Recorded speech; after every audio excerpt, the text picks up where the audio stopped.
Hi hello ನಮಸ್ಕಾರ ವೀಕ್ಷಕರೇ, ರವಿಕುಮಾರ್ ಶಿಂಗೆ ಅವರ ಸಾರಥ್ಯದಲ್ಲಿ ಭಾರತ ರತ್ನ 26 ನ್ಯೂಸ್ ಚಾನಲ್ಗೆ ಸ್ವಾಗತ ಸುಸ್ವಾಗತ.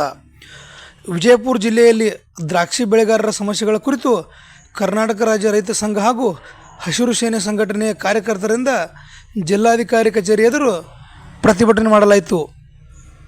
ವರದಿ ರವಿಕುಮಾರ್ ಶಿಂಗೆ, ಭಾರತ ರತ್ನ 26 ನ್ಯೂಸ್ ಚಾನಲ್ ಸಂಪಾದಕರು, ಜಮಖಂಡಿ.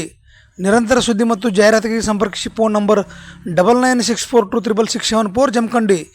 ಮತ್ತೆ ಸಿಗೋಣ ವೀಕ್ಷಕರೇ ಮುಂದಿನ ಸುದ್ದಿಯೊಂದಿಗೆ. ನಮಸ್ಕಾರ. ಕೃಷಿ ಬೆಳೆಗಾರರಿಗೆ ವಿಶೇಷವಾದಂತಹ ಅನುದಾನ ಕೊಡಲೇಬೇಕು. ದ್ರಾಕ್ಷಿ ವಿಮೆಯಲ್ಲಿ ಆಗುತ್ತಿರುವ ಅನ್ಯಾಯವನ್ನು ತಡೆಯಲೇಬೇಕು. ಕರ್ನಾಟಕ ರಾಜ್ಯ ರೈತ ಸಂಘಕ್ಕೆ, ಹಸಿರು ಸೇನೆಗೆ, ರೈತ ಮಹಿಳೆಯರಿಗೆ, ರೈತ ಹೋರಾಟರಿಗೆ ಜೈ ಜವಾನ್, ಜೈ ಕಿಸಾನ್, ಜೈ ಜವಾನ್, ಜೈ ಕಿಸಾನ್. ಬೇಕೇ ಬೇಕು ನ್ಯಾಯ ಬೇಕು. ದ್ರಾಕ್ಷಿ ಬೆಳೆಗಾರರಿಗೆ ನ್ಯಾಯ ಸಿಗಲೇಬೇಕು. ದ್ರಾಕ್ಷಿ ಬೆಳೆಗಾರರಿಗೆ ನ್ಯಾಯ ಸಿಗಲೇಬೇಕು. ದ್ರಾಕ್ಷಿ ಬೆಳೆಗಾರರಿಗೆ ಆಗುತ್ತಿರುವ ಅನ್ಯಾಯ ತಡೆಯಲೇಬೇಕು. ದ್ರಾಕ್ಷಿ ಬೆಳೆಗಾರರಿಗೆ ವಿಶೇಷವಾದಂತಹ ಅನುದಾನ ಕೊಡಲೇಬೇಕು. ದ್ರಾಕ್ಷಿ ವಿಮೆಯಲ್ಲಿ ಆಗುತ್ತಿರುವ ಅನ್ಯಾಯವನ್ನು ತಡೆಯಲೇಬೇಕು. ವಿಜಯಪುರ ಜಿಲ್ಲೆಯ ದ್ರಾಕ್ಷಿ ಬೆಳೆಗಾರರಿಗೆ ಸಂಬಂಧಿಸಿದಂತೆ ಸುಮಾರು 10 ಹಲವಾರು ಬೇಡಿಕೆಗಳನ್ನು ಇಟ್ಟುಕೊಂಡು ಇವತ್ತಿನ ದಿನ ಕರ್ನಾಟಕ ರಾಜ್ಯ ರೈತ ಸಂಘ ಹಾಗೂ ಹಸಿರು ಸೇನೆ ವತಿಯಿಂದ ಮಾನ್ಯ ಜಿಲ್ಲಾಧಿಕಾರಿಗಳ ಮುಖಾಂತರ ರಾಜ್ಯ ಸರ್ಕಾರಕ್ಕೆ, ಅದೇ ರೀತಿಯಾಗಿ ಕೃಷಿ ಮತ್ತು ತೋಟಗಾರಿಕಾ ಸಚಿವರಿಗೆ ಮತ್ತು ಆಯುಕ್ತರಿಗೆ, ಅದೇ ರೀತಿಯಾಗಿ ವಿಜಯಪುರ ಜಿಲ್ಲೆಯ ಜಂಟಿ ಕೃಷಿ ನಿರ್ದೇಶಕರಿಗೆ ಮತ್ತು ತೋಟಗಾರಿಕಾ ಇಲಾಖೆ DD ಅವರಿಗೆ ಮನವಿಯನ್ನು ಸಲ್ಲಿಸುವುದರ ಮುಖಾಂತರ ದ್ರಾಕ್ಷಿ ಬೆಳೆಗಾರರಿಗೆ ಸಾಕಷ್ಟು ಅನಾನುಕೂಲಗಳಾಗಿ ಇವತ್ತಿನ ದಿನ ದ್ರಾಕ್ಷಿಯನ್ನು ಬುಡ ಸಮೇತ ಕಿತ್ತೂಗುವಂಥ ಒಂದು ಪರಿಸ್ಥಿತಿಯಲ್ಲಿ ನಾವು ರೈತರಿದ್ದೀವಿ. ಆದಷ್ಟು ಬೇಗನೆ ಇದಕ್ಕೆ ಸಂಬಂಧಪಟ್ಟಂಥ ಪರಿಹಾರ ಇರ್ಬೋದು, ವಿಮೆಯಲ್ಲಿ ಆಗುತ್ತಿರುವಂಥ ವಿಳಂಬ ಇರ್ಬೋದು, ಅದೇ ರೀತಿಯಾಗಿ ಕೋಲ್ಡ್ ಸ್ಟೋರೇಜ್, ಸರ್ಕಾರದಿಂದಲೇ ಕೋಲ್ಡ್ ಸ್ಟೋರೇಜ್ ಸ್ಥಾಪನೆ ಆಗಿರ್ಬೋದು. ಇನ್ನು ವೈನ್ ಪಾರ್ಕ್ ಅಂತೇಳಿ ಸುಮಾರು 106 ಎಕರೆ ಭೂಮಿಯನ್ನು ಅದಕ್ಕಾಗಿ ಮೀಸಲಿಟ್ಟು ಸುಮಾರು 4-5 ವರ್ಷ ಆದರೂ ಕೂಡ ಅದು ಇನ್ನೂ ಪ್ರಾರಂಭ ಆಗಿಲ್ಲ. ಅದನ್ನು ಕೂಡ ಆದಷ್ಟು ಬೇಗನೆ ಪ್ರಾರಂಭ ಮಾಡಬೇಕು. ಇನ್ನು ಸರ್ಕಾರದ ಅಡಿಯಲ್ಲಿ ಅವಶ್ಯಕತೆಗೆ ಅನುಗುಣವಾಗಿ ವಿಜಯಪುರ ಜಿಲ್ಲೆಯಲ್ಲಿ ಕೋಲ್ಡ್ ಸ್ಟೋರೇಜ್ ಆಗಬೇಕು. ಯಾಕಂತಂದ್ರೆ ಇಡೀ ರಾಜ್ಯದಲ್ಲಿ ನಾವು 1 ಲಕ್ಷ ಎಕರೆ ಭೂಮಿಯನ್ನು ಈ ದ್ರಾಕ್ಷಿ ಬೆಳೀತಾ ಇದ್ರು, ಅದರಲ್ಲಿ 70% ಇಲ್ಲಿ ವಿಜಯಪುರ ಜಿಲ್ಲೆಯಲ್ಲಿ ಬೆಳೀತಾ ಇದ್ದೀವಿ.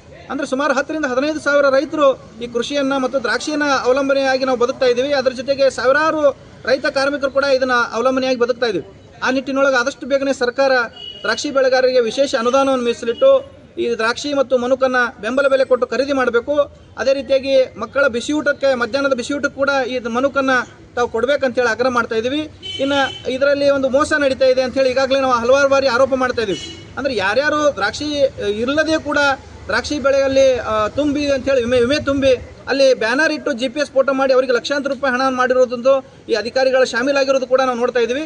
ಆದಷ್ಟು ಬೇಗನೆ ಇದನ್ನು ಕೂಲಂಕಷವಾಗಿ ಪರಿಶೀಲನೆ ಮಾಡಿ ಸಂಬಂಧಿಸಿದ ಜಿಲ್ಲಾಡಳಿತ ಹಾಗೂ ಇತರೆ ಅಧಿಕಾರಿಗಳು ಸೂಕ್ತ ಕಾನೂನು ಕ್ರಮ ಕೈಗೊಳ್ಳಬೇಕಂತೇಳಿ ನಾವು ಆಗ್ರಹ ಮಾಡ್ತೇವೆ. ಸರ್, ದ್ರಾಕ್ಷಿ ಬೆಳೆಗೆ ವಿಮೆ ಹಣ ಬಾಕಿ ಅಂತ ಹೇಳಿದ್ರಲ್ಲ, ಅದು ಯಾವ ವರ್ಷದ ಬಾಗಿದೆ? ಹೋದ ವರ್ಷದ ಬಾಗಿದೆ, ಇದೇ ವರ್ಷದ ಬಾಗಿದೆ? ಹೋದ ವರ್ಷದ್ದು ಈಗಾಗಲೇ ಇತರ ತ್ಯಾಗ ಸರ್, ಅದು ಅದ್ರ ದುಡ್ಡು ಬರಬೇಕಾಗಿತ್ತು. ಈಗ ಸುಮಾರು 6 ತಿಂಗಳ ಹಿಂದೆ ಬರಬೇಕಾಗಿತ್ತು, ಇನ್ನೂ ಬಂದಿಲ್ಲ ಸರ್. ಅದು ದುಡ್ಡು ಯಾರಿಗೆ ಬಂದಿಲ್ಲ, ಏನೋ ಕೆಲವರಿಗೆ ಬಂದಿಲ್ಲ ಸರ್. ಇದ್ರ ಬಗ್ಗೆ ಐತಲ್ಲ, ನೀವು ಮತ್ತೆ ಜಿಲ್ಲಾಧಿಕಾರಿಗಳಿಗೆ ಬಂದು ಈ ಟೈಪ್ ಆಗಿದೆ ಅಂತ ಹೇಳಿ ಇದ್ರ ಬಗ್ಗೆ ಚರ್ಚೆ ಮಾಡಿ ಲಾಸ್ಟ್ 1 ತಿಂಗಳ ಹಿಂದೆ ನಾವು ಮನವಿ ಕೊಟ್ಟಿದ್ದೀವಿ.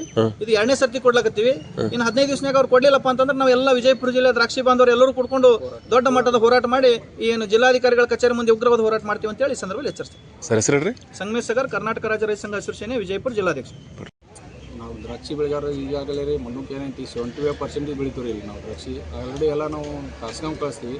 ಅಲ್ಲಿ ಏನಾಗಿಬಿಟ್ಟೈತಿಪ್ಪ ಅಂದ್ರೆ ಅಲ್ಲೇ ಅವರೇ ಖರೀದಿ ಮಾಡ್ತಾರೆ. ಯಾರು ಇಲ್ಲಿ ಜಾಸ್ತಿ ದಿಲ್ಲಾಳಿಗಳದೇ ಜಾಸ್ತಿ ಇದು ಆಗೈತೆ ರೀ. ಹಂಗಾಗಿ ಕೋಲ್ಡ್ ಸ್ಟೋರೇಜ್ದೊಂದು ಆಲ್ರೆಡಿ ಒಂದು ಜಾಗ ಭೂಮಿ ಪೂಜೆನೂ ಆಗೈತಿ, ಆದರೆ ಇನ್ನೂ ವಿಳಂಬ ಆಗೈತಿ. ಯಾಕಾಗೈತಿ ಅಂತ ಗೊತ್ತಿಲ್ಲ ನಮಗೆ ತಿಕೋಟ ತಾಲೂಕಿಗೆ ಒಂದು ಮಾಡಿಕೊಟ್ರೆ ಅನುಕೂಲ. 75% ಬಿಜ್ಜರಿಗೆ ಆಯಿತು, ಬಾಬನಗರ ಆಯಿತು, ಕನಮಡೆ ಆಯಿತು, ಹೊಲಮಾಡ ಆಯಿತು, ಇಲ್ಲಿ ಜಾಸ್ತಿ 1 ಲಕ್ಷ ಟನ್ ಆಗಟ್ಟು ನಾವು ಮಹಾರಾಷ್ಟ್ರಕ್ಕೆ ಕಳಿಸ್ತೀವಿ ಆಲ್ರೆಡಿ.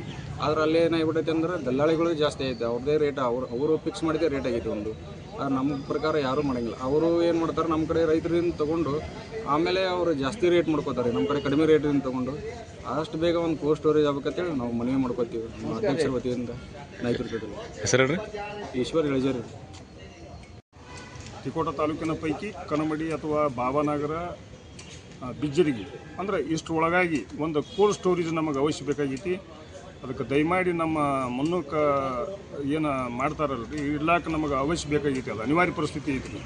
ಯಾಕಂದ್ರೆ ಮಹಾರಾಷ್ಟ್ರ ಒಳಗೆ ನಮ್ಮದು ಇದು ಆತೈತಲ್ರಿ, ವ್ಯಾಪಾರ ಮಹಾರಾಷ್ಟ್ರ ಒಳಗೆ ಆಗೋದ್ರಿಂದ ಅಲ್ಲಿ ಕೋಲ್ಡ್ ಸ್ಟೋರೇಜ್ನಾಗ ಇಡ್ತಾರೆ, ಆದ್ರೆ ಅವರೇ ಮಾರಾಟ ಮಾಡ್ಕೋತಾರೆ ರೀ, ಹೆಂಗೆ ಬೇಕೋ ಹಂಗೆ ರೇಟ್ ಭಾಳ ಕಮ್ಮಿ ರೇಟ್ನಾಗ ಅವ್ರು ಮಾರಾಟ ಮಾಡ್ಕೋತಾರೆ. ಅದ್ರ ಸಂಬಂಧ ನಮಗೆ ಇಲ್ಲೇ ನಾವು ಇದು ಮಾಡಿದ್ವಿ ಅಂದ್ರೆ ಸ್ವಲ್ಪ ಹೆಚ್ಚಿನ ರೇಟ್ನಾಗ ನಮ್ಮ ಮಣ್ಣಕ್ಕೆ ಮಾರಾಟ ಮಾಡ್ಲಿಕ್ಕೆ ಅನುಕೂಲ ಆಗ್ತೈತೆ ಅನ್ನೋ ಸಂಬಂಧ ತಮ್ಮಲ್ಲಿ ನಾವು ಕಳಕಳಿಯಿಂದ ಎಲ್ಲ ಜಿಲ್ಲಾಧಿಕಾರಿಗಳಿಗೂ ಮತ್ತು ಇದಕ್ಕೆ ಸಂಬಂಧಪಟ್ಟಂಥ ಎಲ್ಲ ಸಚಿವರಿಗೂ ಕರ್ನಾಟಕ ರಾಜ್ಯ ಕೋಲ್ಡ್ ಸ್ಟೋರೇಜ್ ತಿಕೋಟ ತಾಲೂಕಲ್ಲಿ ಆಗ್ಬೇಕಂತೇಳಿ ನೀವು ತಿಕೋಟ ನಿಮ್ಮ ಸರ್ಕಾರ ಆಗ್ರಹ. ಹೆಸರು ಹೇಳ್ರಿ? ಮಲ್ಲಪ್ಪ ಸಿದ್ದಪ್ಪ ಕೊಂಡಿರು.